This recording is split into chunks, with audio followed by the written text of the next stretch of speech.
बाहुबली के आज के चैप्टर में हम बात करेंगे एक विवादास्पद बाहुबली की, जिस पर महिला खिलाड़ियों की यौन शोषण का आरोप लग चुका है। आप पहचान ही गए होंगे, हम बात कर रहे हैं ब्रजभूषण शरण सिंह की।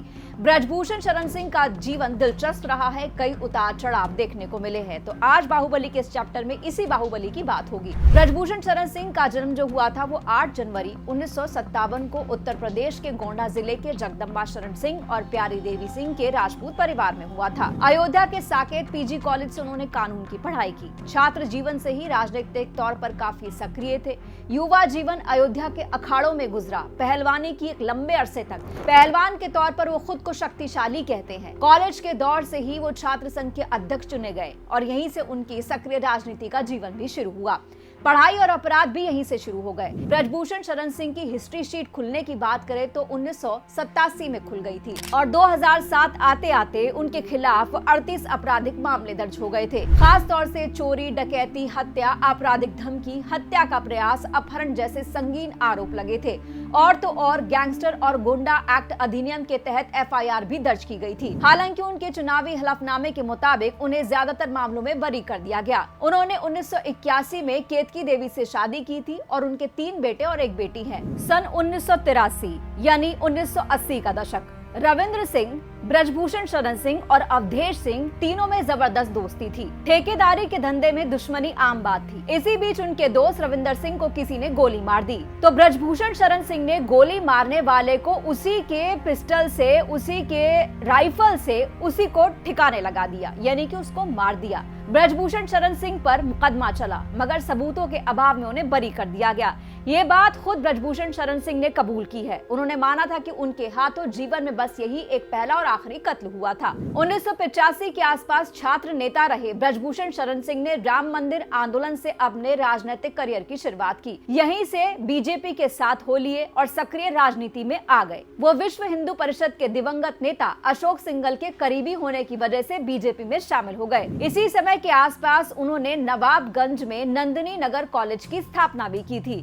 जिसके बारे में आगे आपको और डिटेल में बताएंगे। 1991 में वो पहली बार गोंडा लोकसभा सीट से चुनाव जीतकर संसद सदस्य बने। बीजेपी से जुड़ने के बाद ब्रजभूषण शरण सिंह ने अपनी छवि एक हिंदुत्ववादी नेता के तौर पर बनाई और 1992 में अयोध्या के बाबरी मस्जिद ढांचे को गिराने में वो अभियुक्त भी रहे। बाबरी मस्जिद विध्वंस मामले में ब्रजभूषण शरण सिंह और बाकी के 39 लोगों के खिलाफ मामला दर्ज किया गया। CBI ने उन्हें गिरफ्तार किया, जिसमें उनको मुख्य संदिग्ध में एक माना गया, लेकिन 2020 में भारत की सर्वोच्च न्यायालय ने उन्हें बरी कर दिया। 1990 के दशक में ही मुंबई के JJ हॉस्पिटल में दाऊद के इशारे पर हुए खूनी खेल का कथित कलंक भी इन्हीं ब्रजभूषण शरण सिंह के माथे पर लगा। उस हमले में पुलिसकर्मियों सहित दाऊद के दुश्मन गैंग का गुंडा मारा गया था। ये वही घटना थी जिसमें तब देश में पहली बार किसी भी गैंग ने AK-47 का इस्तेमाल किया था। उस गोली कांड में ब्रजभूषण शरण सिंह पर आरोप लगा था कि उन्होंने दाऊद के शार्प शूटर्स को शरण दी थी। हालांकि बाद में आरोप साबित नहीं हो पाया।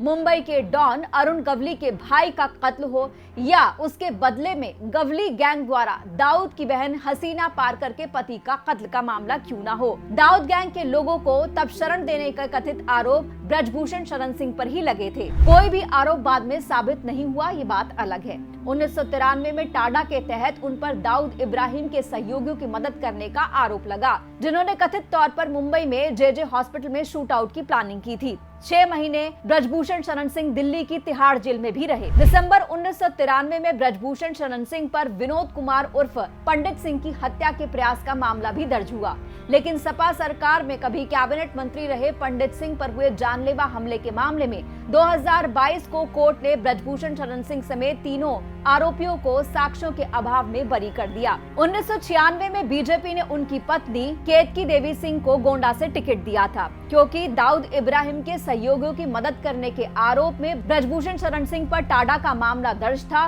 और वो जेल में थे। केतकी देवी सिंह ने चुनाव जीत लिया।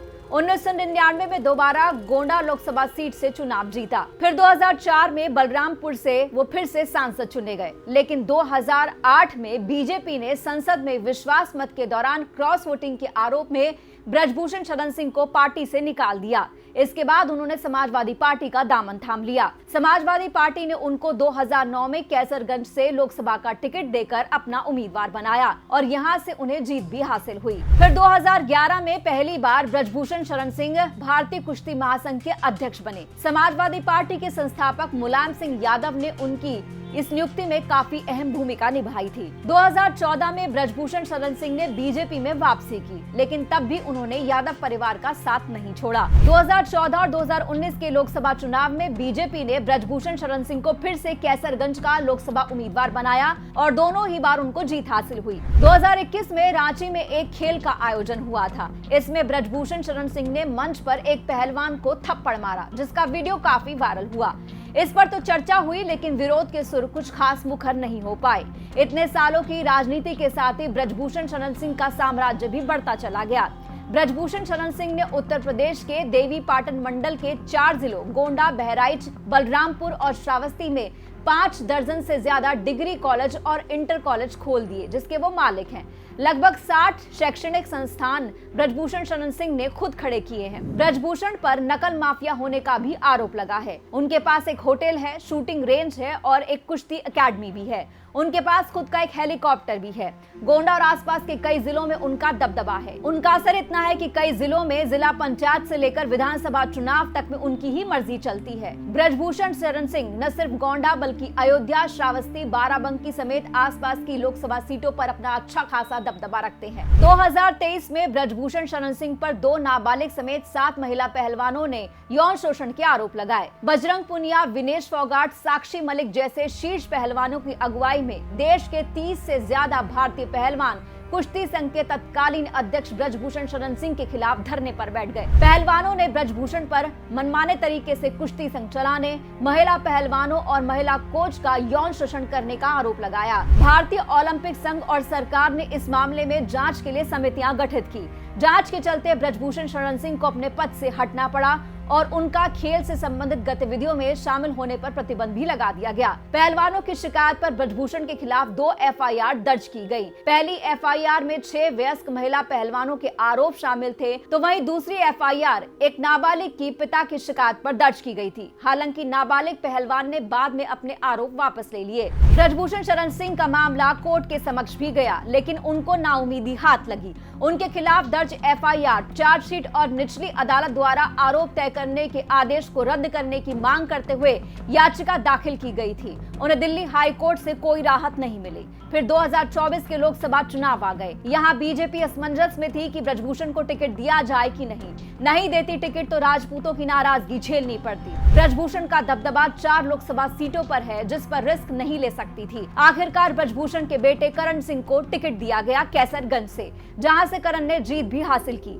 ये करण का पहला चुनाव था। ब्रजभूषण शरण सिंह के 3 बेटों में से एक थे शक्ति सिंह, जिन्होंने 2004 में अपने पिता की लाइसेंसी पिस्तौल से खुद को गोली मारकर आत्महत्या कर ली थी। उनके तीसरे बेटे प्रतीक भूषण सिंह सदर सीट से लगातार दूसरी बार जीतकर असेंबली में पहुंचे, जिसको योगी मंत्रिमंडल में शामिल करवाना चाहते थे ब्रजभूषण शरण सिंह, लेकिन उनका यह सपना पूरा नहीं हो सका, जो उन्हें अंदर ही अंदर कचोटता रहा। महिला पहलवानों के प्रकरण के बाद ब्रजभूषण शरण सिंह को पार्टी नेतृत्व ने साइडलाइन कर दिया। उससे राजनीतिक अखाड़े के महारथी ब्रजभूषण शरण सिंह की नाराजगी भी जग जाहिर हो गई।